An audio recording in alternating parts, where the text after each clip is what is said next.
Students, आज हम पढ़ने जा रहे हैं जेनेटिक्स। तो ये जेनेटिक्स का वीडियो नंबर 1 है। इसमें हम कुछ इंपॉर्टेंट पॉइंट्स देखेंगे। ठीक है, जो जेनेटिक्स जब हम एनसीईआरटी से स्टार्ट करेंगे तो वहाँ पे बहुत ज़रूरी हो जाएगा। ठीक है, अगर एनसीईआरटी से कोई टर्म समझ में नहीं आता तो आप मेरे इस वीडियो नंबर 1 को देखेंगे। ठीक है, तो बहुत सारे इंपॉर्टेंट टर्म्स हैं जो इस वीडियो में अब मैं आपको बताऊँगा। तो स्टार्ट करते हैं। Genetic term was given by W Bateson. ठीक है, तो जेनेटिक टर्म जो था, ठीक है, वो किसने दिया था? वो दिया था डब्ल्यू बेटसन ने। ठीक है, जेनेटिक टर्म किसने दिया था? डब्ल्यू बेटसन ने। ठीक है, और जेनेटिक है क्या? जेनेटिक्स में हम किस चीज़ की स्टडी करते हैं? ठीक है, तो यहाँ हम करते हैं collective study of heredity and variation के बारे में। ठीक है, अब हम पढ़ेंगे, इसमें 2 टर्म आते हैं, हेरिडिटी और वेरिएशन। ठीक है, तो अब हम देखेंगे हेरिडिटी क्या है और वेरिएशन क्या है। तो यहाँ पर देख सकते हैं कि हेरिडिटी क्या है? हेरिडिटी है transmission of genetic character from parents to offspring. ठीक है, हेरिडिटी क्या है? Transmission of genetic character from parents to offspring. ठीक है, ये देखते हैं ये कैसे ट्रांसमिशन होता है। ठीक है, तो अगर किसी भी पेरेंट में, ठीक है, किसी भी पेरेंट में ब्लू आइज़ है,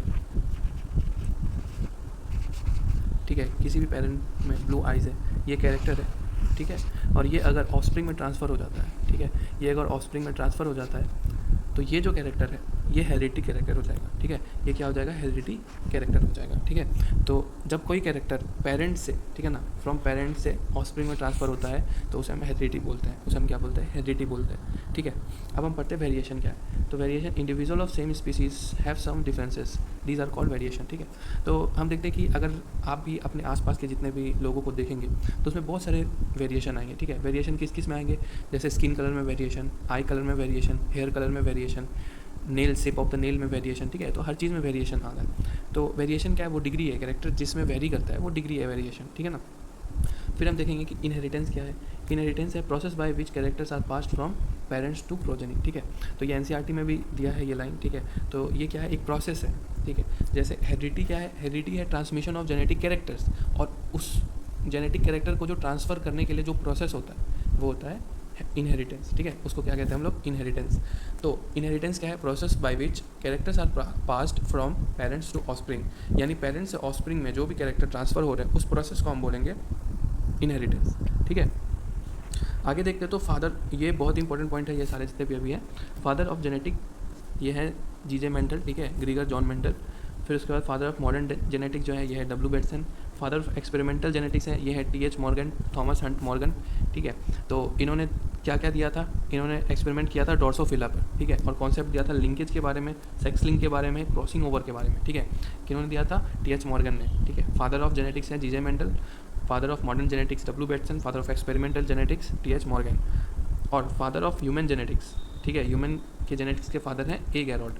ठीक है, तो ये सारे पॉइंट्स बहुत इंपॉर्टेंट हो जाते हैं एग्जामिनेशन पॉइंट्स ऑफ व्यू से, तो इसको याद करना ज़रूरी हो जाता है। ठीक है, आगे देखते हैं। अब आगे कुछ टर्म्स हैं जो कि एनसीईआरटी में आते हैं। जब भी हम जेनेटिक्स पढ़ते हैं तो ये सारे टर्म्स हमें मिलते हैं। तो है पहला फैक्टर। फैक्टर क्या है? Unit of heredity. ठीक है, वो जो ट्रांसफ़र हो रहा है कैरेक्टर उसका यूनिट कौन है? फैक्टर। ठीक है, वैसे फैक्टर को बाद में हम लोग क्या बोलते हैं? जीन। ठीक है, तो अभी हम लोग जो पढ़ते हैं वो है जीन। ठीक है, फैक्टर पहले बोला जाता था, मेंडल यूज़ करते थे फैक्टर्स और एलिमेंट।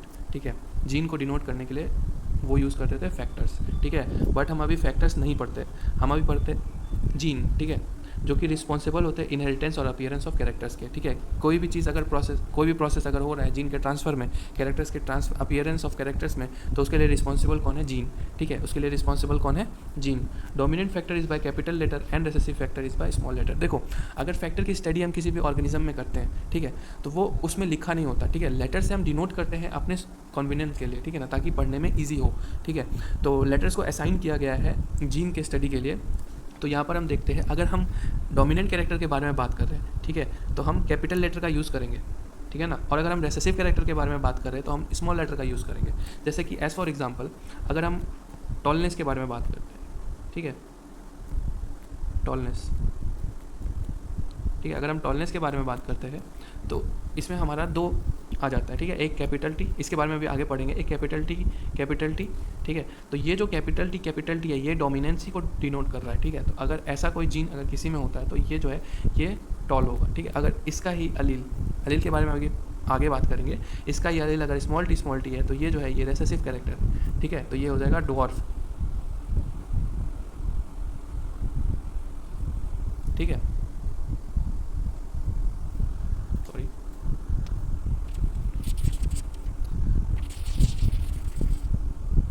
ये हो जाएगा डॉर्फ, ठीक है, क्योंकि ये रेसेसिव है, ठीक है, स्मॉल लेटर से हम डिनोट कर रहे हैं, ये रेसेसिव है और ये डॉर्फ हो जाएगा, ठीक है। आगे हम देखते हैं अलील क्या होता है, ठीक है। तो यहाँ पर जब हमने ऊपर देखा कि फैक्टर्स क्या होते हैं, तो हमें पता चला कि कैपिटल लेटर से जो डिनोट होगा वो डोमिनेंस फैक्टर है और जो स्मॉल लेटर से डिनोट होगा वो रेसेसिव फैक्टर है, ठीक है। तो यहाँ पर अलील के बारे में अगर हम देखते हैं तो अलील क्या है, alternative form of gene located on the same position on homologous chromosomes, ठीक है। कोई भी अगर होमोलोगस क्रोमोसोम्स है, ठीक है, होमोलोगस क्रोमोसोम्स मीन्स एलील जो है वो सेम क्रोमोसोम्स पे रहेंगे, ठीक है ना। जैसे कि अगर हम टॉलनेस के बारे में ही बात करें, ठीक है, अगर हम टॉलनेस के बारे में ही बात करें तो इसके पास दो एलील है, एक कैपिटल टी और एक स्मॉल टी, ये दो एलील है इसके पास, ठीक है ना। एक कैपिटल टी है, एक स्मॉल टी है।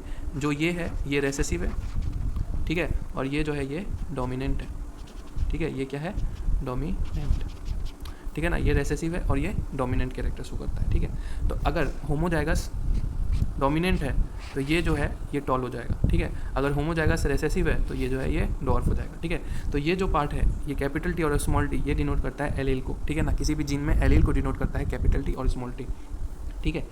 जैसे अगर हम कोई जीन ले जिसका कैरेक्टर कैपिटल आर और स्मॉल आर से डिनोट होता है, ठीक है, ये डोमिनेंट है और ये रेसेसिव है, तो हम देख सकते हैं कि यहाँ पे कैपिटल आर और स्मॉल आर क्या डिनोट कर रहे हैं, ये एलील डिनोट कर रहे हैं, ठीक है ना। एक फैक्टर में अगर किसी कैरेक्टर को दिखाने के लिए लेटर्स लेते हैं तो वो जो लेटर्स उसमें यूज़ होते हैं वो क्या होते हैं, हमारे एलील, ठीक है। ये देख सकते हैं आप, कैपिटल आर और स्मॉल आर ये एलील है, ठीक है। और अगर इनका जीन बनाना हो तो हम ले लेंगे या तो आर आर, ठीक है, तो ये कैपिटल आर डोमिनेंसी को डिनोट करेगा, capital R small R hybrid को डिनोट करेगा और स्मॉल आर रेसेसिवनेस को डिनोट करेगा, ठीक है ना। फिर हम आगे पढ़ते हैं होमोजाइगस, ठीक है। तो ये होमोजाइगस क्या है, अगर सेम एलील है, ठीक है, आइडेंटिकल फैक्टर्स है, ठीक है ना। यहाँ पर हम देख सकते हैं zygote is formed by fusion of two identical factors, ठीक है। दो आइडेंटिकल फैक्टर्स अगर फ्यूज़ करेंगे तो वो होमोजाइगस जाइगोट कहलाएगा, ठीक है ना। जैसे कि कैपिटल टी स्मॉल टी और कैपिटल आर स्मॉल आर, और अगर कैपिटल आर अगर कैपिटल आर स्मॉल आर है, ठीक है, तो ये होमोजाइगस नहीं है, ठीक है ना, ये होमोजाइगस नहीं है। अगर कैपिटल टी स्मॉल टी है, ठीक है, तो ये होमोजाइगस नहीं है, ठीक है, ये होमोजाइगस नहीं है। और हम आगे देखते हैं तो हेट्रोजाइगस, ठीक है। हेट्रोजाइगस क्या है, a zygote is formed by fusion of two different factors, ठीक है। दो डिफरेंट फैक्टर्स का अगर फ्यूजन होगा तो उसको हम क्या बोलेंगे, हेट्रोजाइगस, ठीक है। तो उसको हम क्या बोलेंगे, हेट्रोजाइगस। तो यहाँ पर देखते हैं हेट्रोजाइगस में capital T small T, capital R small R ETC, ठीक है ना, एक्सेट्रा। जब भी हम हाइब्रिड को डिनोट करते हैं तो वो हमारा क्या होता है, हेट्रोजाइगस होता है, ठीक है। अब हम देखते हैं आगे, ये है हेमीजाइगस, ठीक है। हेमीजाइगस का individual contain only one gene of a pair, ठीक है। अगर वो एक जीन ही कंटेन कर रहा है, ठीक है, तो उसे हम क्या बोलेंगे, हेमीजाइगस, ठीक है। Male individual is also hemizygous for sex linked, ठीक है। तो हम देख सकते हैं अगर क्रोमोसोम अगर पेयर में होता है, ठीक है, तो वो तो हेट्रोजाइगस और होमोजाइगस होगा, बट अगर अनपेयर्ड क्रोमोसोम्स होगा तो वो क्या होगा, हमारा हेमीजाइगस, ठीक है। और दो टर्म और है लास्टली, दो टर्म और, फिनोटाइप और जीनोटाइप। फिनोटाइप है जो एक्सटर्नल मॉर्फोलॉजी को डिनोट करता है और जीनोटाइप है तो जेनेटिक मेकअप को डिनोट करता है, ठीक है। तो देखते हैं अभी फिनोटाइप क्या है और जीनोटाइप क्या है, ठीक है। तो यहाँ पर हम देख सकते हैं, अगर एग्जाम्पल हम सेम लेते हैं, ठीक है, अगर हम टॉलनेस का एग्जाम्पल लेते हैं कैपिटल टी, ठीक है, और एक और एग्जाम्पल लेते हैं कैपिटल टी स्मॉल टी, ठीक है। तो ये जो पोर्शन है, ठीक है ना, ये जो जीन है ये कौन सा कैरेक्टर दिखाएगा, ये टॉल हो जाएगा, ठीक है ना, ये जीन टॉलनेस को दिखाता है। और ये जो है ये डोमिनेंसी के कारण ये भी टॉल हो जाएगा, ठीक है तो ये हाइब्रिड, बट ये डोमिनेंट कैरेक्टर जो कैपिटल टी है ये डोमिनेंट कैरेक्टर है और ये क्या हो जाएगा, टॉल हो जाएगा, ठीक है। और अगर हम लेते हैं स्मॉल टी तो ये जो है ये रेसेसिव है और ये क्या हो जाएगा, डॉर्फ, ठीक है ना, ये हो जाएगा डॉर्फ, ठीक है। अब हम देखते हैं ये जो टॉलनेस और डॉर्फनेस है, ठीक है, ये जो टॉलनेस और डॉर्फनेस है ये क्या है, हमारा फिनोटाइप, ठीक है। ये जो टॉलनेस डॉर्फनेस है ये हमारा फिनोटाइप है। और जो जीन मेकअप है ये कैपिटल टी स्मॉल टी और स्मॉल टी ये जो है ये हमारा जीनोटाइप है, ठीक है, ये हमारा जीनोटाइप है। तो अगर कोई भी प्लांट अगर दे दिया गया और बोला गया कि वो प्लांट टॉल है, ठीक है, कोई प्लांट देकर अगर बोला गया कि वो प्लांट टॉल है, ठीक है, जैसे कोई प्लांट है, ठीक है, और बोला गया कि ये प्लांट जो है ये टॉल है, ठीक है, तो यहाँ से हम क्या पता लगा सकते हैं, यहाँ से हम जीनोटाइप का पता लगा सकते हैं, नहीं, इसका दो जीनोटाइप हो सकता है, ठीक है ना, या तो कैपिटल टी हो, ठीक है, और या तो कैपिटल टी स्मॉल टी हो, दोनों में ही ये टॉलनेस को दिखा रहा है, ठीक है, दोनों में ही क्या ये टॉलनेस को दिखा रहा है। तो जब भी अगर फिनोटाइप दे दिया जाए तो जीनोटाइप निकालना मुश्किल है, बट अगर जीनोटाइप दे दिया गया और फिनोटाइप पूछा गया तो फिनोटाइप निकालना आसान हो जाता है, ठीक है। तो यहाँ से अगर हम देख सकते हैं, अगर हमें दिया गया है कैपिटल टी और कैपिटल टी स्मॉल टी,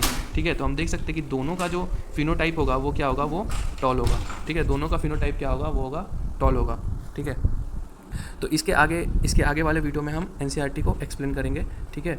ये था जेनेटिक्स का टूल, जो कि बहुत सारे टर्म्स को डिफाइन किया गया है इसमें, और अगर एनसीईआरटी एक्सप्लेनेशन में कोई प्रॉब्लम आती है तो फिर ये वाले वीडियो को आप देखेंगे। Thank you.